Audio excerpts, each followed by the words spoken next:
So last time we hung out, I showed you guys some of my watercolor work. I kind of explained the breadth of what I like to do, and I talked to you guys about why I love watercolors. So hopefully if you're just joining us, if you're new here on the channel, you have a better idea of who I am, what I like to do, and what my watercolor goals are. Today, we're diving in and I am going to kind of take you step by step through a demo watercolor illustration. This isn't really necessarily meant to be a tutorial, although you are welcome to paint along if you want to. It's more meant to kind of give me a chance to explain some of the materials, explain some of the techniques, while giving you guys a visual to help you. Don't worry, I'm going to explain everything in much more detail, so make sure you stay tuned for all of that.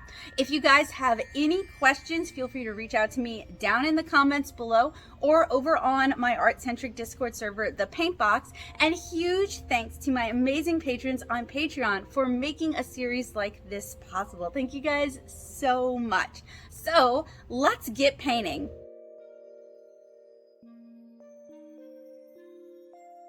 So this is a really simplified version of my watercolor setup. It can kind of vary depending on what I'm doing, but I'm going to show you guys just kind of the basics first, and then we're going to start talking about materials and talking about techniques. So rather than making you guys kind of sit through a lot of talking about technical stuff that you're not even sure if you're interested in, I thought we would just kind of start talking about watercolor in a really general way. So I have a watercolor block here. It is cotton rag paper, so it's going to take a lot of water very well. You want to work with a paper that can take a lot of water. If you are working with a watercolor, of course, there are always exceptions, but hey, you came here for my crash course. That means you want to hear my advice. So here is our paper. It's a little bit of schmutz on it, just from prior demos. We have our watercolor paints. For this demo, I am using some of my favorite professional grade watercolor paints, but I do talk about other paints later on and the differences between student grade and professional grade. I have a palette. In this instance, I'm using a cheap plate from Dollar Tree because we don't need to get fancy necessarily when mixing color.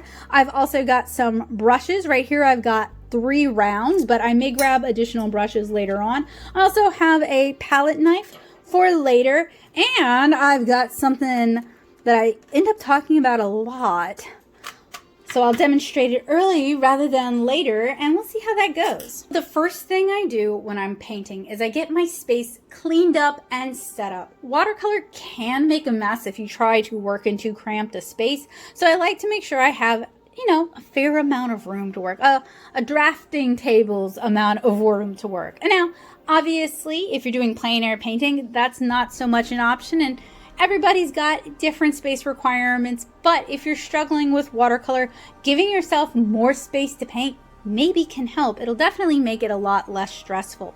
So I typically, this is a little bit further over than normal because I'm trying to show everything on camera, but I am right-handed, so I have my watercolor paper, then I have my paints, my mixing surface, my brush, or most of the brushes I think I will need for this illustration, on top of my paper towel, and I have a cup of clean filtered water with a paint puck down in the bottom. A little bit later on, I do recommend that if you can, if you have the space, to work with 2 watercolor cups.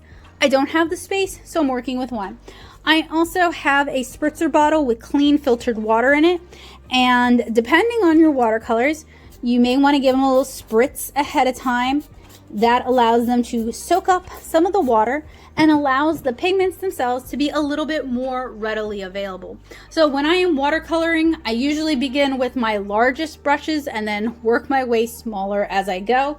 This kind of ties into the oil painting notion of fat over lean. I'm going to be painting my really thin, watery washes first and building up my saturation and color as I go. So I am actually not painting anything. Maybe I'll paint jellyfish. Why not?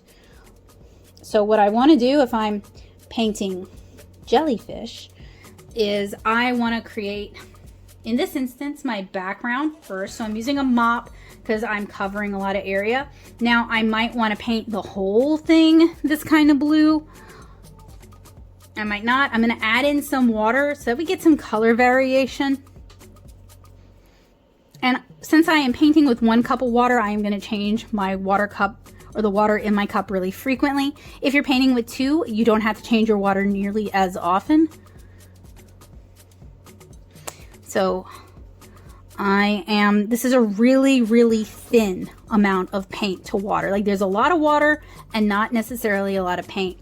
And that's going to give us kind of a more pastel color. Watercolor typically dries lighter. Added too much water there.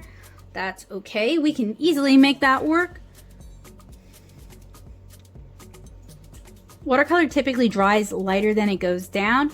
The more you do it, the more you're going to get used to it. So watercolor is definitely one of those art forms where, in my opinion, you got to do it to actually get good at it. You can definitely research, but you know, at some point you have to just start painting. And I've got a lot of really great tutorials here on the channel to help you guys do just that, because I love painting, I love watercolor, I love comics. And if I can help you guys fall in love with those art forms, then, I mean, realistically, I've created more fans for my own comic work, and I've created more friends because now we have something cool in common. So you guys can see how those paints are just sort of diffusing out onto the paper and into the water. You can also see that my paper is not really moving. It's not stretching, it's not bowing. Now, as I continue to add water and the paper absorbs the water and it kind of stretches, it will start to buckle, but because it's bound on all 4 sides, it's going to dry flat. So if you're having problems with your watercolors taking 500 years to dry, you can use a dehumidifier or you can use a hair dryer. Kind of depends on what you have and what you're looking for and what you need. I'm going to do a little bit of water control, dab up that excess water. And a mop holds a lot of water, especially a natural hairbrush. This is a synthetic brush, but we'll talk about that a little bit later on. And it's meant to hold a lot of water. It's not meant to do fine applications. It's not meant to do really thick applications of paint. It's meant to just brush that water on your paper. So while this is still wet, I am gonna grab another color. I think I want some pink jellies. And I think I'm gonna switch to a different brush. And we're going to talk about different types of brushes and when they're useful a little bit later on. This is a Quill. It's going to still hold a lot of water, but it's going to give us a much finer application. And I'm going to paint some jellies in the background. I'm not working from reference, so I'm just kind of making it up. Do these look like real jellies? Let me know in the comments. Do you like jellyfish? Let me know in the comments. You guys can see some of those colors are starting to mix. Might even add a little more paint. And maybe paint some smaller jellies even further. They're really like blobbing out. That's okay. We're just painting for fun. I'm just giving you guys a demo. I might add some splatter underneath and maybe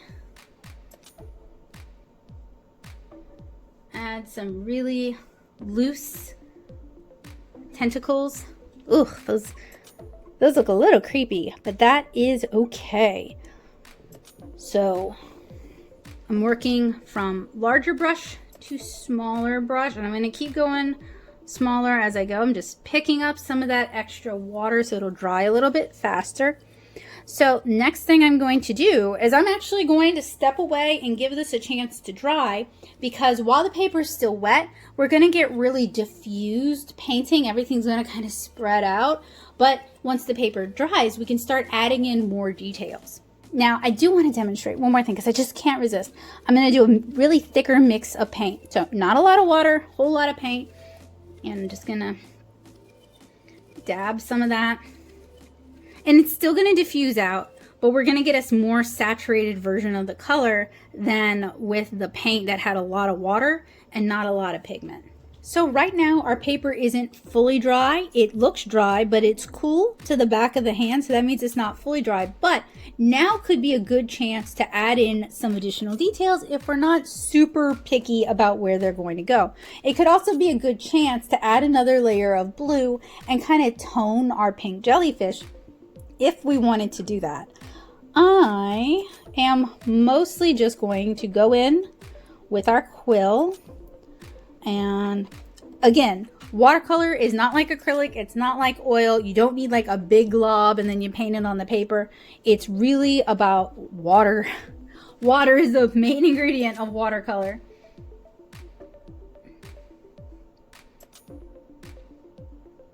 And for this, and this isn't a tutorial, I'm just kind of doing like a little bit of a demonstration for you guys, but I'm going to just really let the brush itself, because that's one of the really cool things about quills, is they are very, very versatile, very flexible, and very expressive watercolor brushes.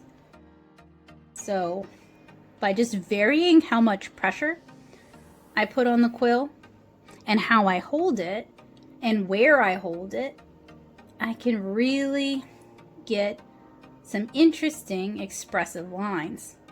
And you guys can see how we've taken these misty jellyfish forms, and by adding in just a little bit more detail, we can kind of bring them more into focus and make them feel a little bit closer maybe to the viewer. We can create some depth.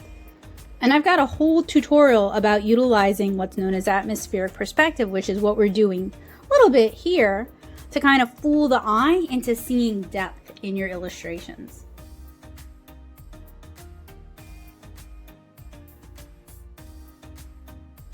Can you guys believe I've been doing YouTube since late 2015?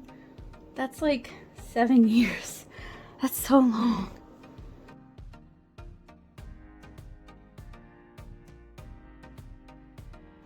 I'm not gonna do every one either. I'm just gonna do most of them, and then maybe add some of those splatters.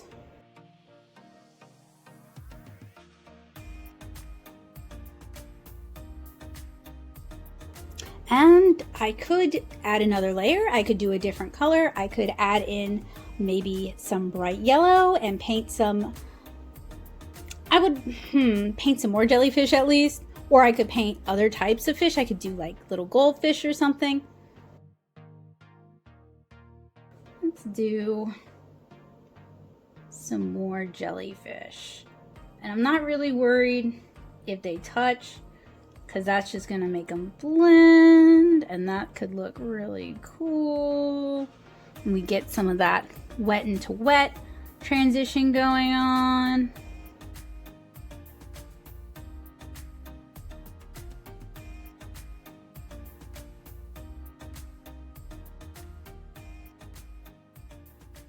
And you can also see how we can see the prior layers and the earlier colors. That's one of the things I love about watercolor, is how transparent and like luminous it is. It doesn't have to feel heavy. You can get just this really joyous, bright kind of color play going on. So I'm gonna allow these jellies to dry. So some areas are still very wet, some areas are dry. This is a good opportunity to kind of show you guys what we can do by kind of playing with both. So it would be nice to grab a more opaque color. So I'm grabbing a semi-transparent watercolor. So it's gonna be a little bit more opaque than the Permanent Rose, which is transparent, and the Hansa Yellow Deep, which is also transparent. It's also a cooler, so sorry about that if y'all heard that, that's basil in my shirt. It's also a cooler yellow. And I guess at some point I need to talk about, well, okay, we'll talk about cool colors and warm colors in a minute. Let me paint me some jellies. So the thing about a semi-transparent color is it's going to cover those prior colors just a bit. So we can use that to our advantage to create this illusion of depth by overlapping our layers. We can also use a darker color. Now, I don't have one in this set, but like a dioxazine purple or really dark purple could also be useful to kind of create this painted illusion of depth. But as you guys hopefully can see, with each layer I am working with less water, so I'm working thicker. I'm still mixing it on my side palette, and that not only makes sure or ensures that there is enough water in the paints themselves for them to be usable, but it also ensures that we get a good mix of it on the brush itself. I switched to a smaller round, so this will let me kind of get in and get some of those smaller jellies going. Also, potentially can offer a little more control than the quill. It's just not quite as expressive, so you can get kind of a tighter line if you want to. So if you are struggling with hand control issues, this could be a good way to kind of help you deal with that.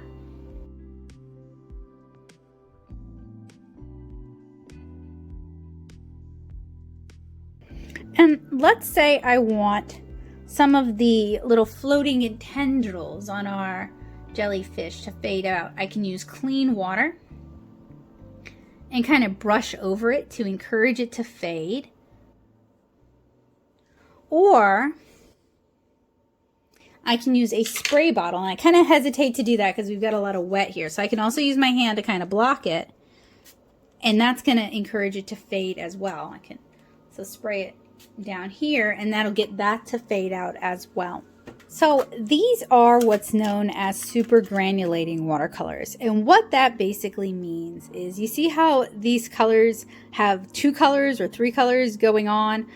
That's because one of the colors has kind of stained the paper and one has granulated into the little hills and valleys on the paper.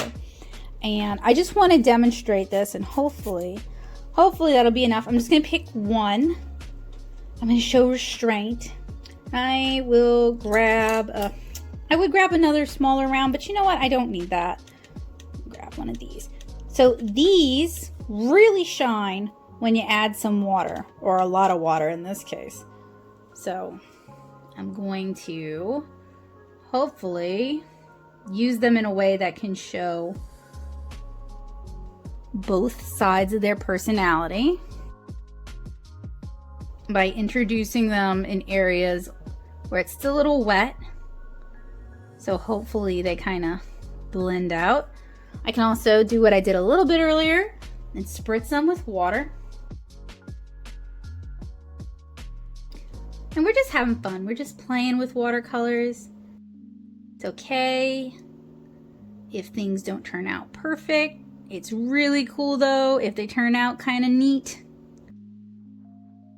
And I really highly encourage you, if you're new on your watercolor journey, to do that. To play with watercolors, to give yourself a chance to explore and try different techniques before you decide whether or not it's for you or you're any good at it. Unfortunately, when it comes to art supplies, it can be really hard and kind of expensive to find opportunities, especially if you live in more rural areas like I do, to kind of play around with art supplies. So that's one of the reasons why I love teaching these kind of classes with public libraries, and I will bring my own supplies so that I can be sure that people have the supplies they need for the techniques and the tutorials we're going to talk about that day.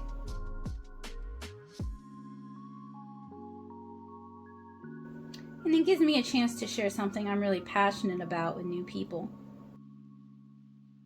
Sometimes I wish with YouTube that we could more easily just like reach through the screen and hand off a palette like, hey, try this. Definitely crowding it. But you guys can also see how cool they look as they overlap. So these aren't necessarily granulating as much as I would like. So we're going to take our water, spritz. This one might not granulate as much as I want it to anyway, and that's okay. I just wanted to before we really started talking about the techniques and the materials, I wanted to kind of show you guys what makes watercolors so cool. I think it's so cool. It's my favorite medium. So if your watercolor water looks like this, it is past time for you to change it.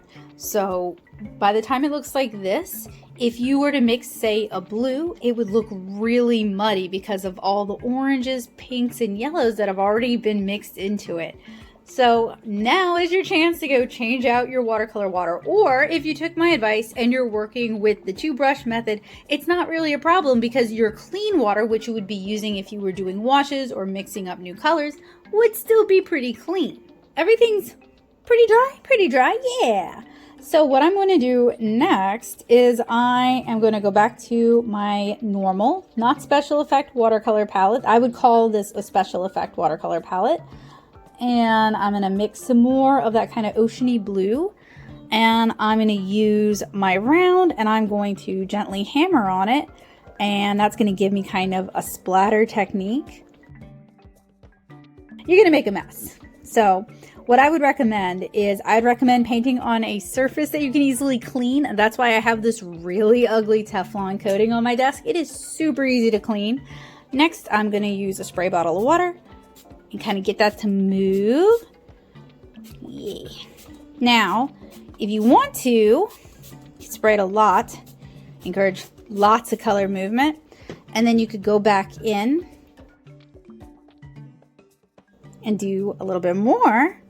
And it would move a little bit more. It's kind of up to you. I don't know if you're painting along, but this has been a good opportunity. I love doing demos and then using that as an opportunity to kind of walk through the basics of a process. It really helps me think. So I appreciate your patience. And if you guys hear a skittering noise, that's Basil, my pet rat. So he's hanging out with me. He's helping me watercolor today. If I knew y'all well enough to know it wouldn't freak some of y'all out, I would show you him. He's very cute. But if you check out my Twitter, I've got pictures of him. So, and he tends to pop his head into videos if I'm inking because he wants to check it out. But anyway, I'm going to let this dry. And then there is one more thing I want to kind of show you guys and walk you through. While this is drying, I'll go ahead and use this as an opportunity to explain something. So a lot of the paints in this palette were filled from tubes of watercolor like this one. And then I allow them to dry fully. And the reason I like this, you could just like pate this out onto your palette. Lots of artists do that, but I am always working with different colors or needing to mix different things. I paint all kinds of different things, both in my comic work and in my day-to-day illustration life. So I don't necessarily work with the same set colors over and over again outside of my daily driver palette. So drying out watercolors in half pans like this is not only more economical for me because I'm not washing so much down the sink, but it also kind of is more portable for me and just easier for me to manage and keep cat hair out of. Now, for every artist, it is whatever methods work for you and for your art and for your studio. That's just my method. So this demonstration is almost done. And usually when I am almost finished with a watercolor illustration, that is when I start working either really thickly with my watercolors and with really small rounds to add in final details like eyelashes or, you know, details on the clothing. And that's also when I bring out the white gouache. Now, gouache is a type of opaque watercolor. You paint it much more thickly than you would regular watercolor. You're really looking for the consistency of heavy cream.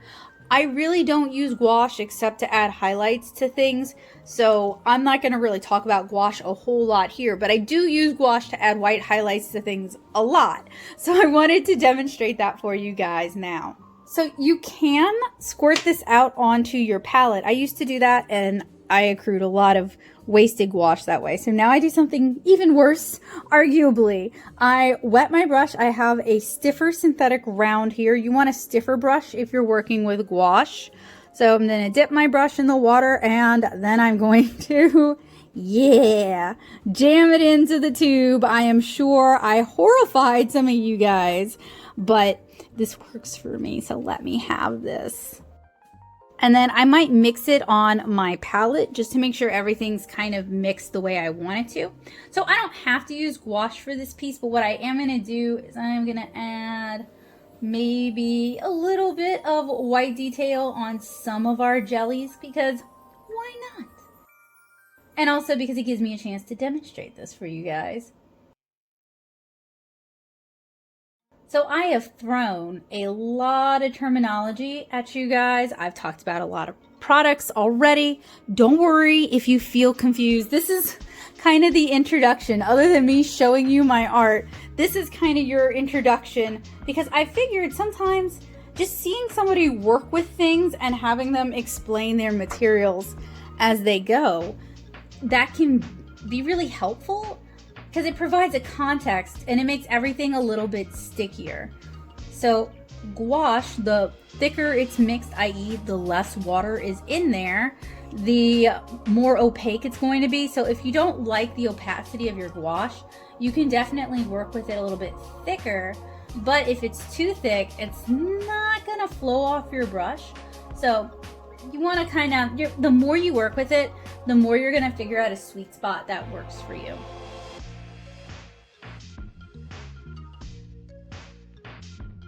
And this is so weird for me because I'm recording this whole crash course in a vastly different order than what is going to go out to you guys. And this is my first time I always record my reviews where I record the review and then, spoiler, I record the intro and the outro on the same day. So I'm used to that, but this is like way out of order. And then you guys are going to be watching this and this is like the beginning. Don't worry, it should make sense. I'm gonna make it make sense. I'm gonna work with it until it makes sense and is cohesive. But since I'm prepping for a class, working this way is actually beneficial to me because it kind of helps me figure out what I want to talk about, what materials I want to grab, how I want to make the presentation, if I want to make a presentation. So there's some method to my madness. Oh, Basil. He's trying to eat gouache. I'm not letting him, don't worry. He's my little hangout buddy.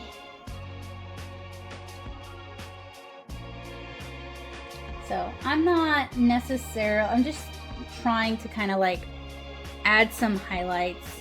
And right now it's looking very shiny and very cute.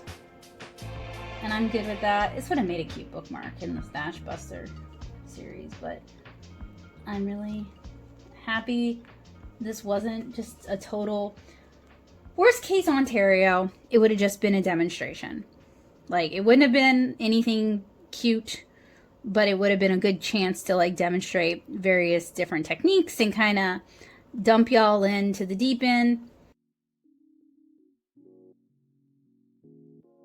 But it turned out cute, and now I'm gonna finesse it because, of course. All right, we're gonna call that good enough because Basil is going nuts, running all over me. He wants to play. He's like, "Hurry up, Mom!" So I'm gonna do just a little bit of splatter, just to kind of make it look a little bit more underwater, and then I'm gonna let this dry totally before I remove my watercolor illustration from my watercolor block using a palette knife.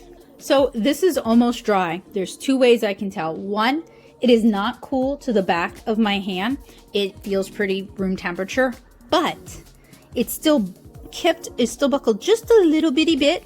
And I know, because I've worked with this pad before, that this paper dries flat when it's fully dry. So we're gonna talk about a couple other cleanup slash finishing up things while we wait. One, your ceramic watercolor palette, aka Dollar Tree plate, you can rinse this off in the sink and you can just use a paper towel or a watercolor rag or whatever to clean it off. Super easy to clean. You don't really need to stress about that. Two, I usually use the rag that, well, it's a piece of paper towel, but that I rest my brushes on, or sometimes I'll use this to lift stuff up. I'll use this to clean off my tabletop. So this has Teflon. That's why it looks so ugly, but it's super easy to clean. It's about time for a new Teflon though. This is a very old one. So I can spritz it down with water and basically wipe it off. Some colors like phthalos are a little bit more staining, so they're not going to go anywhere really. But even though it looks really gnarly, it's very easy to clean, and I can even use it as a mixing surface if I want to. So that's kind of why I've stuck with the ugly Teflon. Now, my original desktop underneath this is glass. And, I mean, glass is very easy to clean, I'll give it that. And you could potentially mix on glass if you wanted to mix on glass. But it's cold and it's so reflective, and it's just not, it's even less YouTube friendly than this. So if you have a glass top desk and you want to, you could just mix on top of your glass top desk. You could just paint on top of it, or you can get some baking Teflon, very cheap, and stick it down there with some double stick tape and just rip it off when it gets too dirty. You know, whatever kind of works for you, works for you. I'm not here to judge. You can also wipe it down with rubbing alcohol if you want. I actually find that sometimes that helps accelerate the drying process, because this Teflon is so old and chewed up that it actually does absorb a little water and it takes a little while to dry. And this will also just help remove anything the water didn't pick up. So very easy, and I usually do that after every watercolor illustration. And then I'm going to take these over to a sink and use brush soap. You could use baby shampoo, like cheap Dollar Tree baby shampoo, to clean your brushes. I use brush soap because it also conditions it. And I'm just going to clean them out. And you don't want to do that like in the middle of a painting necessarily, because you can clean them too much and strip the hairs of all their natural fibers, which natural oils, apologies.